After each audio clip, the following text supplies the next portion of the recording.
Sebelumnya, perkenalkan nama saya Hana Caskia. Nama saya Hana Sofia Nuraini. Nama saya Rani Suryani. Nama saya Ratna Benraini. Nama saya Nabila Rosa Widianto. Di sini kelompok kami akan menjelaskan tentang peramalan pendapatan pedagang basreng pada bulan Februari sampai dengan bulan Maret. Di sini saya akan menjelaskan tentang kasus kelompok kami ambil. Dalam kasus kelompok kami ingin meramalkan pendapat yang didapat oleh pedagang basreng pada tanggal 5 Maret. Pada peramalan ini juga dilakukan langkah-langkah perhitungan dengan menggunakan tren metode kuadrat terkecil. Pengumpulan data penjualan tahun 2024 ini hasil akhir diperoleh setelah melalui proses perhitungan prediksi.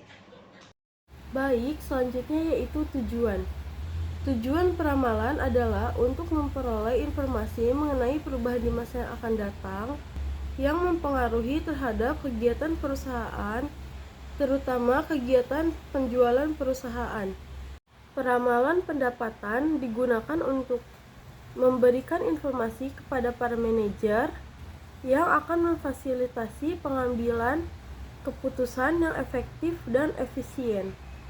Dengan menggunakan data historis, peramalan pendapatan membantu perusahaan dalam merencanakan kegiatan usaha, mengantisipasi perubahan tren pasar, dan mengelola biaya operasional secara efektif.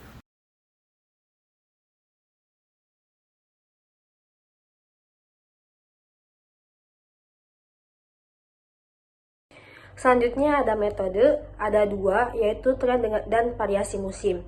Di tren ada tren metode semi rata-rata, tren metode kuadrat terkecil, tren kuadratis, dan tren metode eksponensial dan analisis metode tren terbaik. Di variasi musim, ada peramalan menggunakan metode semi rata-rata, peramalan menggunakan metode kuadrat terkecil, metode rata-rata sederhana, metode rata-rata dengan tren, dan menginterpretasikan metode tren terbaik. Selanjutnya ada langkah-langkah. Yang pertama, proses mewawancarai pedagang basreng, yaitu di depan kampus Unsika pada tanggal 1 Februari sampai dengan 1 Maret 2024. Selanjutnya, proses mengelola data bagian metode semi rata-rata di pertemuan 10 tanggal 30 Mei 2024. Selanjutnya, proses mengolah data bagian kuadrat terkecil dan kuadratis di pertemuan 11 tanggal 6 Juni 2024. Selanjutnya, proses mengolah data bagian eksponensial pertemuan 12 tanggal 13 Juni 2024. Selanjutnya, proses mengolah data bagian variasi musim dan menentukan tren terbaik di pertemuan 12 tanggal 13 Juni 2024. Selanjutnya, proses membuat PowerPoint tanggal 12 Juni 2024. Dan yang terakhir, proses pembuatan video dan edit tanggal 13 Juni 2024. Analisis data satu metode semi rata-rata.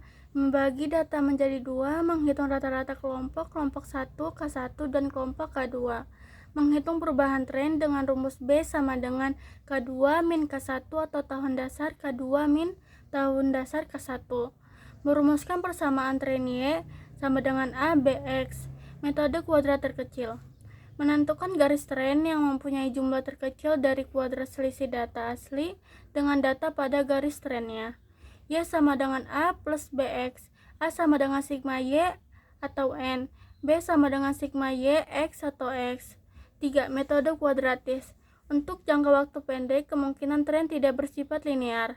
Metode kuadratis adalah contoh metode nonlinear. Y sama dengan A plus BX plus CX. 4. Metode eksponensial. Persamaan eksponensial dinyatakan dalam bentuk variabel waktu X dinyatakan sebagai pangkat. Untuk mencari nilai A dan B dari data Y dan X, digunakan rumus sebagai berikut. Y sama dengan A1 sama dengan BX. Logaritma natural Y, logaritma natural A, X, logaritma natural 1B. Kelompok kami akan meramalkan penghasilan pedagang basreng tanggal 5 Maret 2024 menggunakan metode kuadrat terkecil. Untuk A-nya, itu merupakan hasil dari penghasilan basreng dibagi dengan total keseluruhan. Dan untuk yang B-nya, itu merupakan hasil dari Y kali X dibagi dengan X pangkat 2. Dan Y-nya akan menjadi 375, A ditambah dengan 3,88 dan B-nya. dan nanti akan dikali dengan hasil peramalan kita. Nah, di sini kita akan meramalkan tanggal 5 Maret. Jadi tanggal 5, X sama dengan 18,5. Dan Y-nya akan menjadi 375 ditambah 3,88 209 1212 dikali 18,5 yang hasilnya menjadi 446,78. Jadi kesimpulannya, pedagang dapat meramalkan hasil penjualan dengan menggunakan 4 metode yang telah diuraikan, yakni metode semi rata-rata, metode kuadrat terkecil, metode kuadratis, dan metode eksponensial. Dari keempat metode tersebut, pedagang dapat menentukan perencanaan dan langkah-langkah selanjutnya, sehingga dapat meningkatkan kualitas basreng dan inovasi perencanaan produk basreng di masa yang akan datang.